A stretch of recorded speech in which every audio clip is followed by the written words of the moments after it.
sure has been a while since I've made a video with myself featured. So I've just been really busy with a lot of things, and I'm not going to bore you with the details, but a lot of it involves work and just being like generally apathetic about creating a video.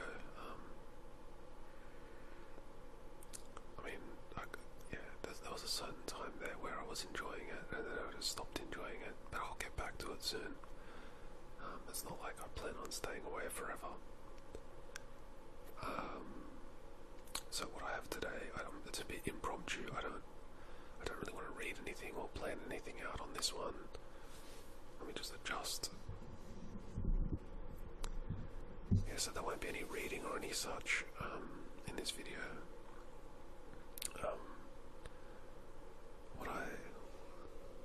I'll just do some quick ear to ear.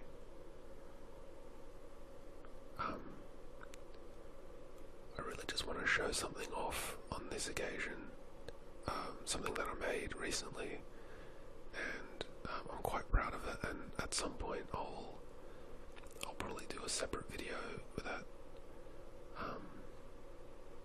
It's on a different channel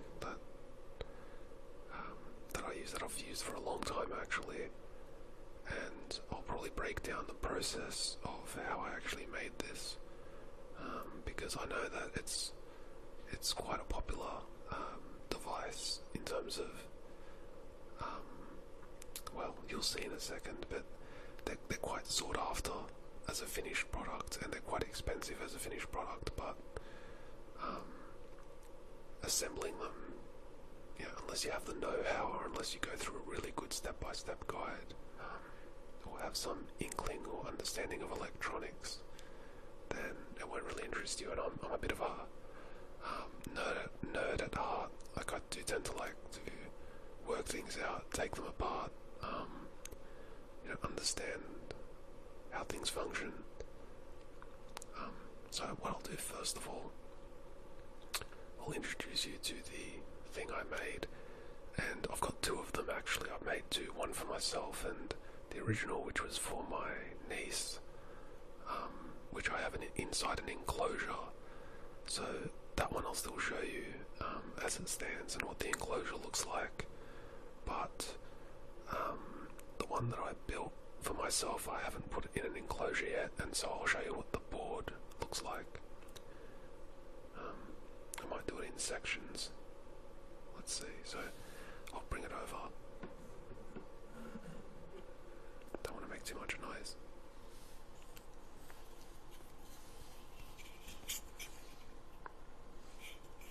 So,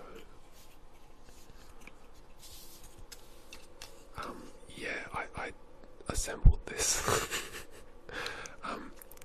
Basically, what you're seeing here is a Nixie tube clock connected via ribbon cable to a orange Pi. So these are the devices I've previously talked about that I normally use to record my audio and video, only because they don't make any noise. I mean, look at it, it doesn't have a fan. You can probably hear a little bit of my fan whirring in the background. I'm going to use some noise cancellation techniques to remove a lot of that, but I won't get rid of all of it. But recording with these, and generally speaking, altering sound and filtering noise out from the background after it's been recorded, just it affects the sound in ways that you can't get back from. So it kind of damages it in a way, and so I prefer to just simply record with no noise in the first place, which is why I use this. It really minimises the background noise. Obviously I'm using a Yeti. I always use the Yeti, but obviously that reduces it further. But anyway, so yeah, here's the story. What I'll do is I'll take off the ribbon cable so that you get a better view of the board.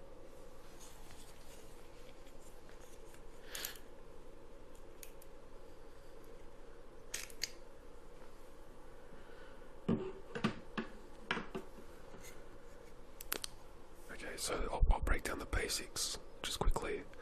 So at the top, that's the power supply, so I'll flip that around. So there's actually two power supplies here. That one there is for the tubes themselves, so these are the Nixie tubes, these little glass pieces here.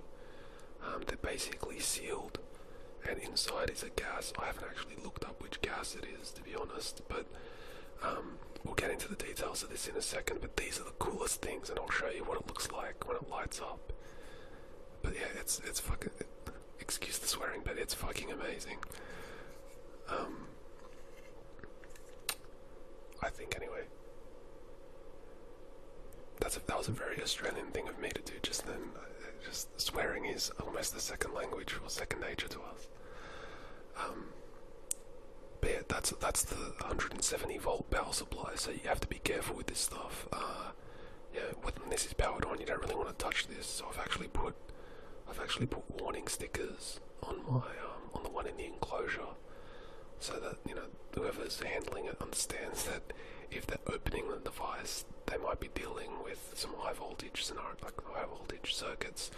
In particular, there's a line that goes along the top, and that line it basically supplies the high voltage rail for the Nixie tubes. And if you touch that while it's on, you might get a bit of a zap.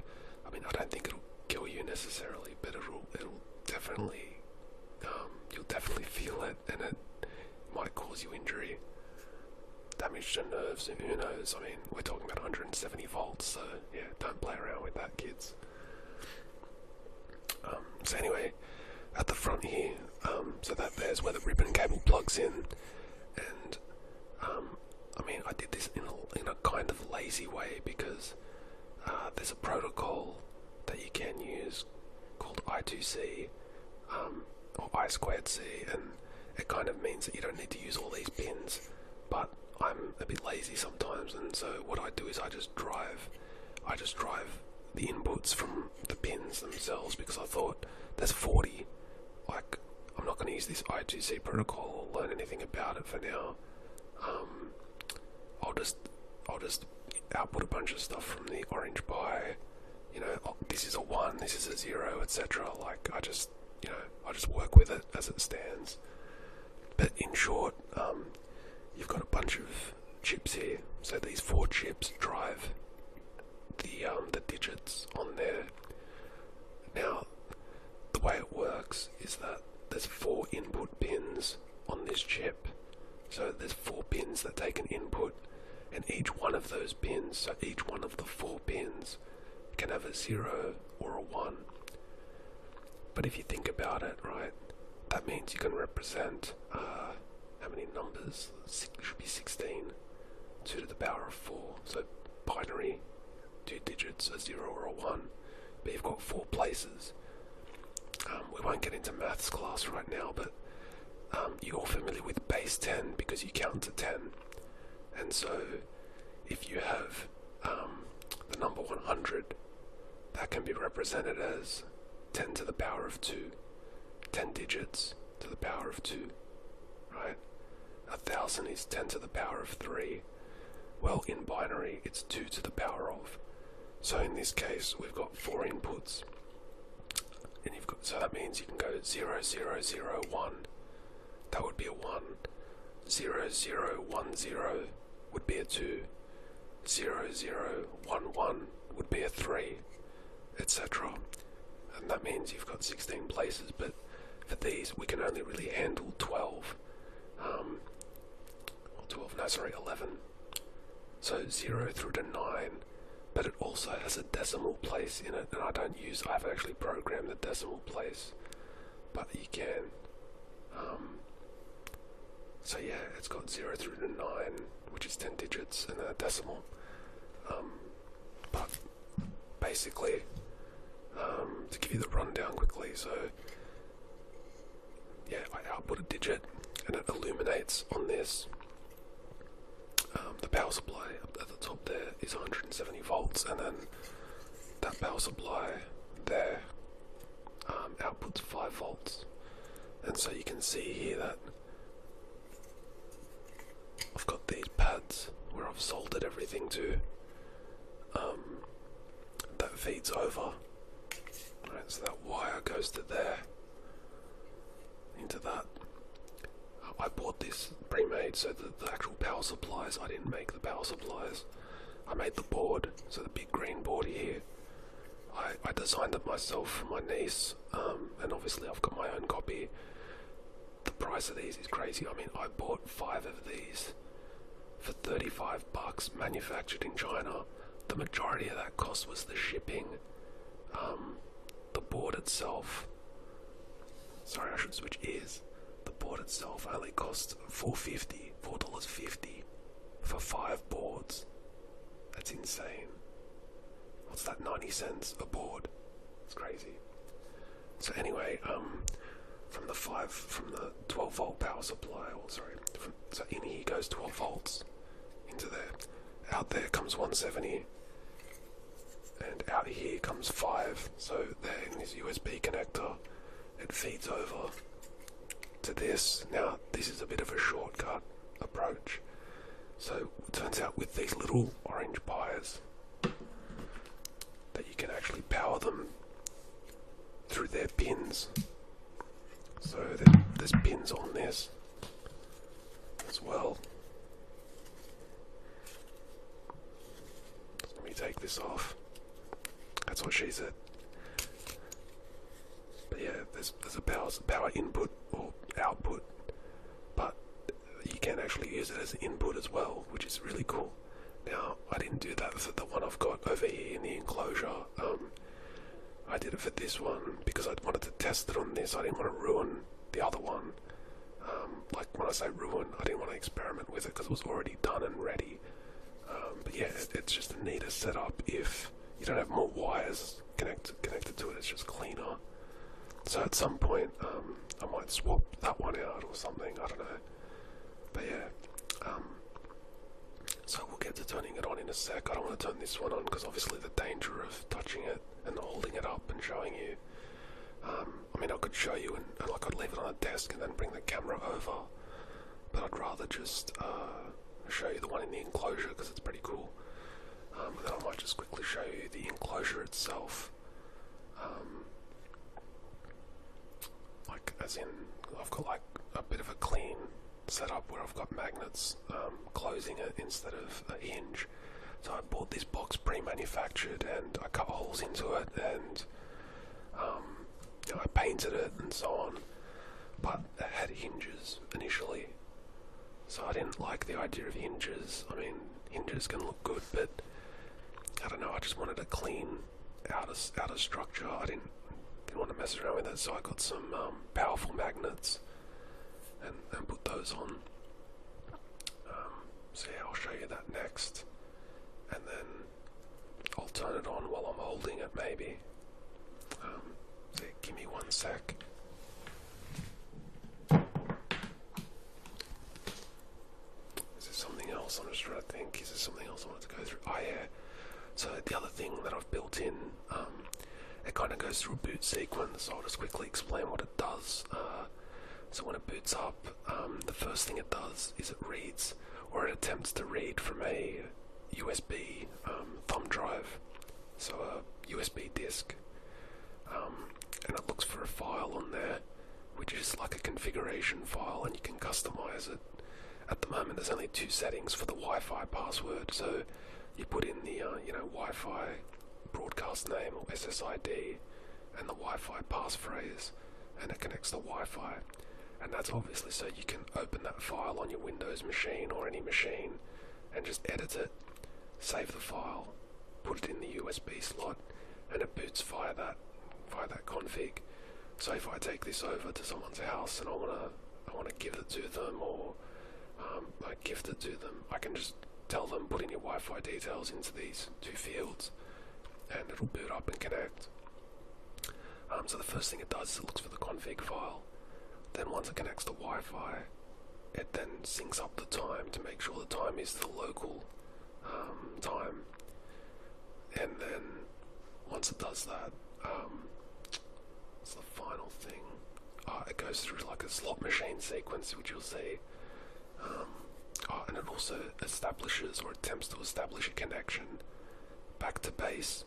So basically, it's a long story, and I don't want to go into the details here, but there's a protocol, in short, there's a protocol called Secure Shell, or SSH, and it's a Linux or Unix thing, but basically it means that I'm using the reverse method of it, where it tries to connect outbound from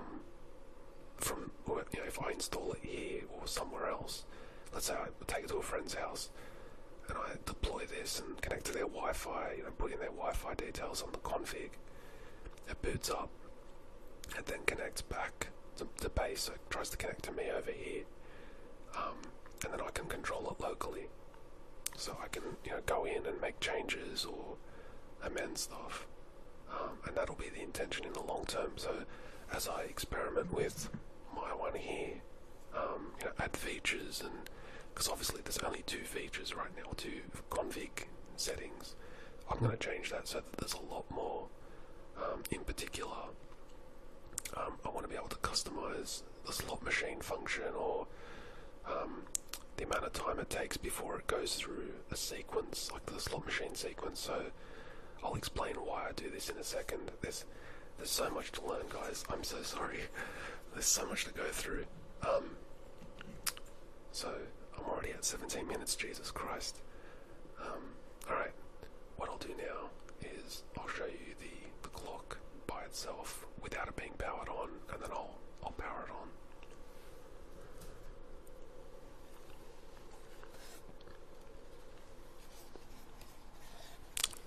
I got really impatient with this and waiting for the paint to dry, and I had to repaint it so many times. I'm not kidding, I eventually decided to throw it in a solar oven, so I created a solar oven to bake it. So basically just cardboard and foil, so tin foil and cardboard, or aluminum foil for our American viewers, aluminium for the Brits and the Australians and the Kiwis. So yeah, this is it.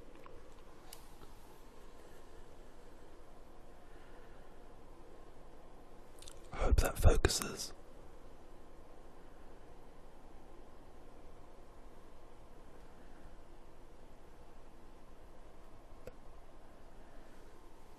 And I'll show the inside.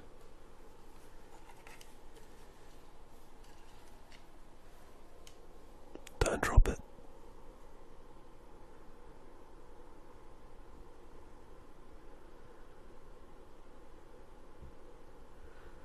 So, as you can see on the sides there's a magnet, or slots for a magnet.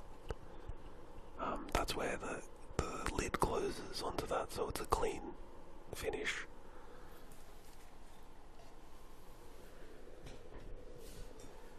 So I'll do that now.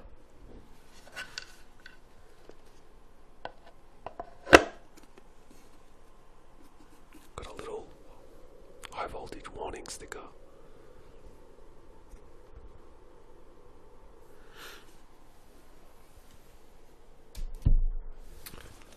Now I'm going to plug it in and turn it on, and we'll wait about a minute before it syncs up and does everything. But I'll show you as it's doing that.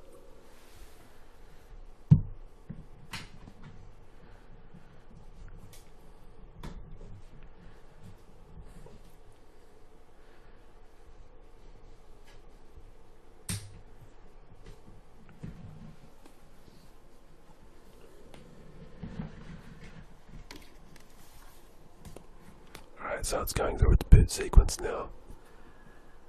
I'll move the mic out so I can make some room.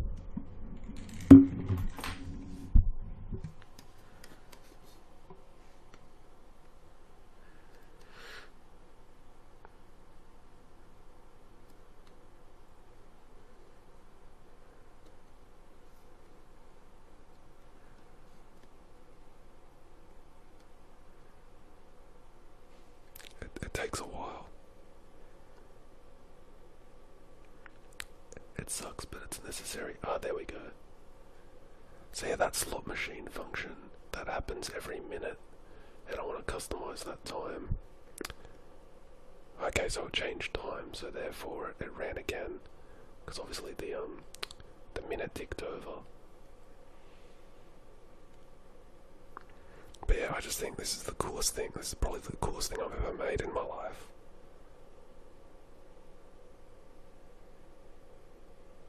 Anyway, so the reason it needs to do the slot machine function is basically these can get damaged if they stay in the one digit for too long.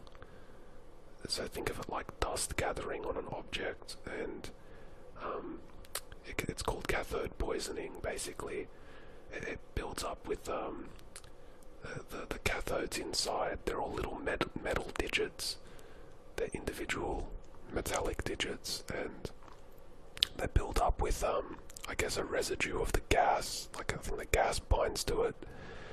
And so think of it like dust, and you've got to dust it off every minute or every couple of minutes. Doesn't have to be every minute. I'm going to make it about 10 minutes or 15 minutes maximum that you can adjust it to.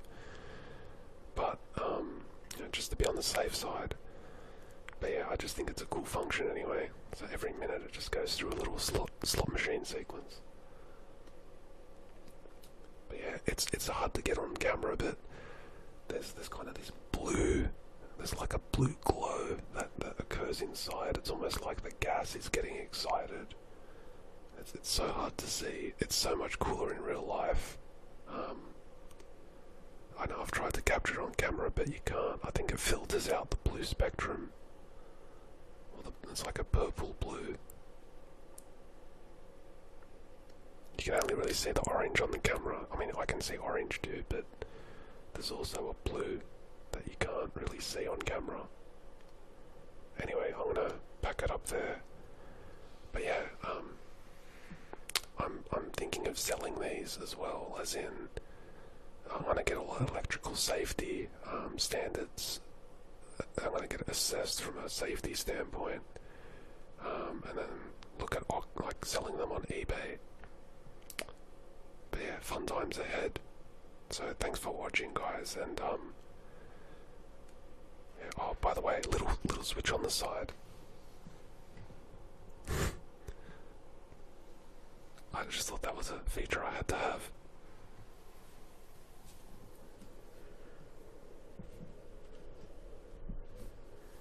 Alright, so thank you so much for watching. I can't believe how long that lasted. That flew. I probably spoke too quickly at certain points, so forgive me for that. But yeah, thanks for watching, and I'll catch you on the flip side. I'll try to continue the Crow series soon. So, Gifts of the Crow. Alright, take care, guys. Bye. Sorry, guys. I just realised that it didn't focus on the digits themselves. So what I'm doing here is I'm going to add, well, by now you're going to see this, but I'm adding a video clip that I've previously recorded with the digits and what they look like. So yeah, for some reason, I think it's just my webcam, it's not the best in terms of focus, so we kind of missed the what the digits actually look like, but hopefully you get an idea with the video I present. So yeah, it's pretty cool. I think it's pretty cool. It's possibly the coolest thing I've ever made, so I hope you enjoy. Thanks, guys.